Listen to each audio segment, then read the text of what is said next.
ഒരു പ്രധാനപ്പെട്ട വാർത്തയിലേക്ക് വരുമ്പോൾ കോഴിക്കോട് യുവതി ആൺ സുഹൃത്തിന്റെ വീട്ടിൽ മരിച്ച നിലയിൽ അത്തോളി സ്വദേശിയായ ബിഫാം വിദ്യാർത്ഥിനി ഐഷയാണ് എരഞ്ഞിപ്പാലത്തെ സുഹൃത്തിന്റെ വീട്ടിൽ മരിച്ച നിലയിൽ കണ്ടെത്തിയത്. ആത്മഹത്യയല്ല, കൊലപാതകമാണെന്ന് ആരോപിച്ച് യുവതിയുടെ ബന്ധുക്കൾ രംഗത്ത് വന്നിട്ടുണ്ട്. ഇത് ഇന്ന് ഞങ്ങൾ അറിയുന്നത് ഒരു 8:30 മണി ആ ടൈമിനാണ് ഞങ്ങൾ അറിയുന്നത്. അങ്ങനെ ഞങ്ങൾ അറിഞ്ഞ് എന്താ പറയുക, നമ്മളെ നാട്ടിലുള്ള ഒരാൾ വിളിച്ചപ്പോൾ ഇങ്ങനെ സംഗതി പറഞ്ഞപ്പോഴാണ് ഞങ്ങൾ ഹോസ്പിറ്റലിൽ എത്തിയത്. ബേബി മെമ്മോറിയൽ ഹോസ്പിറ്റലിൽ എത്തിയപ്പോൾ ഏകദേശം ഞങ്ങൾ അടുത്തുമ്പോൾ തന്നെ കഴിഞ്ഞെന്നാണ് പറഞ്ഞത്. അപ്പോൾ ഇത് കൊണ്ടുവന്നത് എന്താ പറയുക, ബഷീർദ്ദീൻ പറയുന്ന ഒരു ബോയ് ഫ്രണ്ടാണ്. അതിന് എന്താ പറയുക, എരഞ്ഞിപ്പാലം ഒരു ജിമ്മ് ട്രെയിനറായിട്ട് നടത്തുകയാണ്. അവൻ്റെ റൂമിൽ നിന്നാണ് ഇത് നടക്കുന്നത്. അപ്പോൾ അവൻ ആദ്യം ഹോസ്പിറ്റലിൽ എത്തിയതിന് ശേഷം അവൻ പറഞ്ഞത് എന്താ പറയുക, എൻ്റെ വൈഫാണെന്ന് ആദ്യം പറഞ്ഞത്. പിന്നെ പറയുന്നത് അവൻ്റെ ലവറാണെന്നാണ് അവൻ പറയുന്നത്. അപ്പോൾ ഒരാൾ എന്താ പറയുക, മംഗലാപുരത്ത് നിന്ന് ഇങ്ങോട്ട് വന്നിട്ട് മരിക്കേണ്ട ആവശ്യമില്ലല്ലോ. മരിക്കുകയാണെങ്കിൽ അവിടെ നിന്ന് തന്നെ മരിച്ചാൽ മതിയല്ലോ. അപ്പോൾ ഇത് ഞാൻ എന്താ പറയുക, അവളെ ഫ്രണ്ട്സിനെ കാര്യങ്ങളൊക്കെ വിളിച്ച് ചോദിച്ചപ്പോൾ അവന് ഒരുപാട് അവളെ എന്താ പറയുക മർദ്ദിച്ചിട്ടുണ്ട്.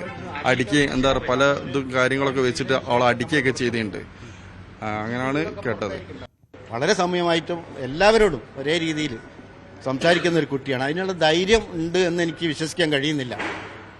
അപ്പോൾ ഇത് ഒരു ബ്ലാക്ക് മെയിലിൻ്റെ ആയിരിക്കണം ഇതിൻ്റെ പരിണത ഫലം. ഇവർ ആദ്യം ലവറായിട്ട് നടിച്ച് പിന്നീട് കുറച്ചു കാലം ഇങ്ങനെ പോയപ്പം ഇവളെന്തെങ്കിലും ഇങ്ങനെ ആവശ്യപ്പെട്ട് ഇവൻ വിളിച്ചു വരുത്തുന്നതാ. എന്തെങ്കിലും ഭീഷണിപ്പെടുത്തിയിട്ട് വിളിച്ചു വരുത്തിയിട്ടായിരിക്കണം ഈ കുട്ടി വീട്ടുകാരറിയാതെ പോലും ഇവിടെ ഇങ്ങനെ മംഗലാപുരത്ത് പഠിക്കുന്ന ഈ കുട്ടി ഈ കോഴിക്കോട് വന്ന് ഇവൻ്റെ ഭീഷണിക്ക് വഴങ്ങിയിട്ട് ഇവനെ നിൽക്കണമെങ്കിൽ അത്രയും ഭീഷണി ഇവൻ എന്തെങ്കിലും കാണിച്ച് ഫോട്ടോ കാണിച്ചോ എന്തെങ്കിലും മോർഫ് ചെയ്ത ഫോട്ടോ ഇപ്പം സുലഭമാണെന്നല്ലോ, അതൊക്കെ കാണിച്ച് ഈ കുട്ടിക്ക് നിഷ്കളങ്കയായ ഒരു കുട്ടിയാണ്. ഇവർക്ക് അറിയില്ല ഒരു പക്ഷേ മോർഫ് ചെയ്തതാണോ എന്നുള്ളത്. അപ്പോൾ ഇത് കാണുമ്പോൾ ഈ കുട്ടി ആകെ ഡൗണായി പോകുന്നതാണ്. അങ്ങനെ സംഭവിക്കാനും, അതല്ലെങ്കിൽ ഇവള് പൂർണ്ണമായിട്ടും എനിക്ക് അങ്ങനെ തോന്നുന്നത്, ഇവള് ഇത് മറ്റുള്ളവരെ അറിയിക്കുമെന്നുള്ളൊരു തോന്നൽ ഇവനുണ്ടെങ്കിൽ ഉണ്ടായത് കൊണ്ടായിരിക്കണം ഒരു പക്ഷേ ഇവന് ആ മർഡറായിട്ട് ഉണ്ടാകുന്ന കാരണം.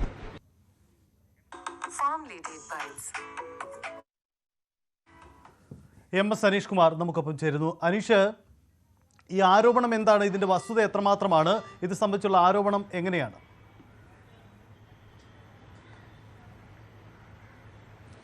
സജിത്ത്, ഇന്നലെ രാത്രിയാണ് ഈ യുവതിയെ എരഞ്ഞിപ്പാലത്തെ വാടക വീട്ടിൽ വെച്ച് ജീവനൊടുക്കാൻ ശ്രമിച്ചു എന്ന് പറഞ്ഞ് ഈ ബഷീർദ്ദീൻ എന്ന ആൺസുഹൃത്ത് ആശുപത്രിയിൽ പ്രവേശിപ്പിക്കുന്നത്.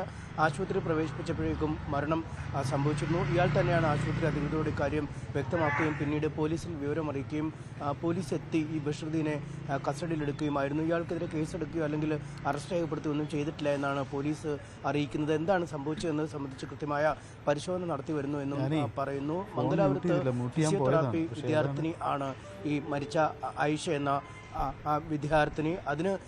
അതിനുശേഷമാണ് ഈ കുട്ടി കഴിഞ്ഞ 4 ദിവസം മുമ്പ് കോഴിക്കോട് എത്തുകയും എരഞ്ഞിപ്പാലത്തെ ഈ ആൺസുഹൃത്തിൻ്റെ വാടക വീട്ടിൽ താമസിക്കുകയും ചെയ്തത്. പക്ഷേ കോഴിക്കോട്ടേക്ക് എത്തിയ കാര്യം ഈ കുട്ടി വീട്ടിലറിയിക്കുകയോ വീട്ടിലേക്ക് പോവുകയോ ചെയ്തിട്ടില്ല. ഓണത്തിന് അവധിയില്ല എന്നാണ് വീട്ടുകാരെ അറിയിക്കുകയും ചെയ്തത്. അതിനുശേഷമാണ് ഇങ്ങനൊരു സംഭവം ഉണ്ടായിരിക്കുന്നത്. നേരത്തെ തന്നെ ഇരുവരും തമ്മിലുള്ള അടുപ്പം തങ്ങൾക്കറിയാമെന്ന് ആണ് ബന്ധുക്കൾ പറയുന്നത്. 2 വർഷത്തിലധികമായി ഇരുവരും തമ്മിൽ അടുപ്പമുണ്ട് എന്നും പറയുന്നു. ഇയാൾ ഒരു തട്ടിപ്പുകാരനാണ് എന്ന വിവരം ലഭിച്ചതിൻ്റെ അടിസ്ഥാനത്തിൽ പലവട്ടം താക്കീത് നൽകിയിട്ടുണ്ട് എന്ന് കുടുംബം പറയുന്നുമുണ്ട്. പക്ഷേ എന്നാലും ഇത്തവണ എത്തിയപ്പോഴും കുട്ടി വീട്ടുകാരോട് വീട്ടിലേക്ക് വരികയോ വീട്ടുകാരെ അറിയിക്കുകയോ ചെയ്യാത്ത ഒരു സാഹചര്യമുണ്ട്. ഒപ്പം ഈ കൂട്ടുകാരടക്കമുള്ളവരെ ബന്ധപ്പെട്ടപ്പോൾ ഇയാൾ ഒരു ടോക്സിക് ബന്ധമായിരുന്നു ഇയാളുടെ നിന്ന വിവരമാണ് സുഹൃത്തുക്കൾ നൽകുന്നത് എന്നാണ് കുടുംബം പറയുന്നത്. പലവട്ടം പല സാമഗ്രികൾ ഉപയോഗിച്ച് മർദ്ദിച്ചിട്ടുണ്ട്. ഒപ്പം ഈ ചിത്രങ്ങളും മറ്റും കാണിച്ച് ഈ ബ്ലാക്ക് മെയിൽ ചെയ്യുന്നതടക്കമുള്ള ചില കാര്യങ്ങളും ഇയാളുടെ ഭാഗത്തു നിന്നും ഉണ്ടായിട്ടുണ്ട് എന്നാണ് കുടുംബം പറയുന്നത്. അതുകൊണ്ട് ഇയാൾ പറയുന്നത് പൂർണ്ണമായി വിശ്വസിക്കാനാവില്ല. സ്വയം ജീവൻ ഒടുക്കിയതാവാൻ യാതൊരു സാധ്യതയും ഇല്ല എന്ന് കുടുംബം പറയുന്നു. കാരണം ജീവൻ ഒടുക്കാനാണെങ്കിൽ മംഗലാപുരത്ത് നിന്നും കോഴിക്കോട് വരെത്തിയ ശേഷം സുഹൃത്തിൻ്റെ വീട്ടിൽ ആത്മഹത്യ ചെയ്യേണ്ട ആവശ്യമില്ലല്ലോ എന്ന് ഇവർ പറയുന്നു. ഇയാൾ തന്നെയാണ് ഈ കുട്ടിയെ വകവരുത്തിയത്. അതിനുശേഷം ആശുപത്രിയിലേക്ക് എത്തിച്ചതാണ്. ആശുപത്രിയിൽ എത്തിയപ്പോഴേക്കും മരണം സംഭവിച്ചുകൊണ്ട് തന്നെ ഇയാൾ വകവരുത്തിയതാണ് എന്നാണ് കുടുംബം പറയുന്നത്. എന്തായാലും പോലീസിന് ഇത് സംബന്ധിച്ച് കുടുംബത്തിൻ്റെ പരാതി നൽകും. നിലവിൽ തന്നെ പ്രതി കസ്റ്റഡിയിലുണ്ട്. അതുകൊണ്ട് കൂടുതൽ ചോദ്യം ചെയ്യൽ പരിശോധനയൊക്കെ നടത്തിയ ശേഷം ഈ പ്രതി ചേർക്കുന്ന അടക്കമുള്ള കാര്യങ്ങളിലേക്ക് നീങ്ങും. എന്തായാലും നിലവിൽ ഈ സ്വകാര്യ ആശുപത്രിയിലാണ് മൃതദേഹമുള്ളത്. അല്പസമയത്തിനകം കോഴിക്കോട് മെഡിക്കൽ കോളേജ് ആശുപത്രിയിലേക്ക് പോസ്റ്റ്മോർട്ടം നടപടികൾക്കായി കൊണ്ടുപോകും. സജിത്ത്.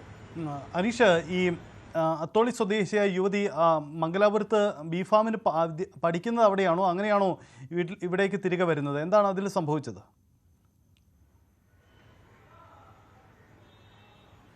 സജിത്ത്, ഈ കുട്ടി ഫിസിയോതെറാപ്പി വിദ്യാർത്ഥിനിയാണ് എന്നാണ് നമുക്ക് ഏറ്റവും ഒടുവിൽ മനസ്സിലാക്കാൻ കഴിയുന്നത്. ആ കുട്ടി ഓണം അവധിയാണ്. മംഗലാപുരത്തൊക്കെയുള്ള കോളേജുകളിൽ ഏറിയ പങ്കും മലയാളി വിദ്യാർത്ഥികളൊക്കെയാണ് പഠിക്കുന്നത്. അതുകൊണ്ട് അവിടെയുള്ള സ്ഥാപനങ്ങൾക്കും ഓണം അവധി പല സ്ഥാപനങ്ങളും നൽകുന്നുണ്ട്. അങ്ങനെ ആ വിദ്യാർത്ഥിനി നാട്ടിലേക്ക് ഓണാവധിക്ക് എന്ന് പറഞ്ഞ് പോകുന്നതാണ്. പക്ഷേ ഈ എരഞ്ഞിപ്പാലത്തെ ഈ ആൺസുഹൃത്തിൻ്റെ വാടക വീട്ടിലേക്കാണ് ഈ കുട്ടി നേരിട്ടെത്തിയത്. ഈ വീട്ടിലേക്ക് പോയിട്ടില്ല, അല്ലെങ്കിൽ വന്ന വിവരം ഇവിടെ നിന്നും ഏതാനും കിലോമീറ്ററുകൾ മാത്രമാണ് ഈ കുട്ടിയുടെ സ്വദേശമായ അത്തോളിക്കുള്ളത്. അത്തോളിയിലേക്ക് പക്ഷേ ഈ കുട്ടി പോയിട്ടില്ല.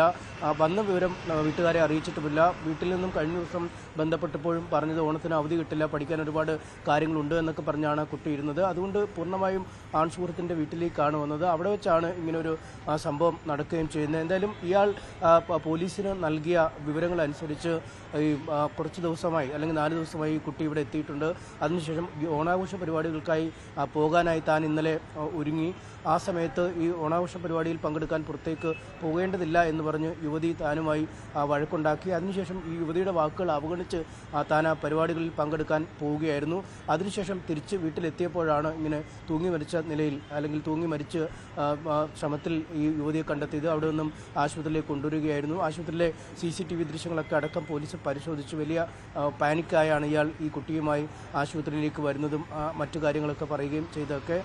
അങ്ങനെയാണ് ഇയാൾ ഇപ്പോൾ നൽകുന്ന മൊഴി. ഈ ഓണാഘോഷ പരിപാടികൾക്കായി യുവതിയുടെ വാക്ക് ധിക്കരിച്ച് പോയതിൻ്റെ മനനൊന്തായിരിക്കാം ഇങ്ങനെ ഈ കുട്ടി ആത്മഹത്യ ചെയ്തതെന്ന വിവരമാണ് ഇയാൾ പറയുന്നത്. പക്ഷേ കുടുംബം പറയുന്നത് മറ്റൊന്നാണ്. കുറച്ച് നാളുകളായി തന്നെ ഇയാൾ വളരെ ടോക്സിക്കായാണ് പെൺകുട്ടിയോട് ഇടപെട്ടിരുന്നത്. വലിയ രീതിയിലുള്ള മർദ്ദനം അഴിച്ചുവിട്ടിരുന്നു. ഒരുപക്ഷെ ഈ ബ്ലാക്ക് മെയിലിംഗ് പോലുള്ള എന്തെങ്കിലും കാര്യങ്ങളൊക്കെ ചെയ്തതാവാം ഈ കുട്ടിയെ ഈ ബന്ധത്തിൽ നിന്ന് പുറത്തു ചാടാൻ കഴിയാത്ത വിധം കുരുങ്ങിപ്പോയിരിക്കാമെന്നൊക്കെയാണ് അവർ പറയുന്നത്. കാരണം മംഗലാപുരത്ത് പഠിക്കുന്ന ഒരു വിദ്യാർത്ഥി കോഴിക്കോട്ട് എത്തിയിട്ടും സ്വന്തം വീട്ടിലേക്ക് പോകാതെ, സ്വന്തം വീട്ടുകാരുടെ വിവരം അറിയിക്കാതെ, അവരെ ഫോണിൽ പോലും ബന്ധപ്പെടാതെ ഇയാളോടൊപ്പം താമസിക്കുമ്പോൾ അത് എന്തെങ്കിലും ഭീഷണിക്ക് വഴങ്ങി മാത്രമാവാം എന്നാണ് കുടുംബം പറയുന്നത്. ഇക്കാര്യത്തിൽ സമഗ്രമായ അന്വേഷണം വേണമെന്നാണ് അവർ ആവശ്യപ്പെടുന്നത്. പ്രതിയെ ഉടൻ തന്നെ കസ്റ്റഡി എടുക്കണമെന്ന ആവശ്യവും അവർ മുന്നോട്ട് വെക്കുന്നുണ്ട്. സജിത്ത്.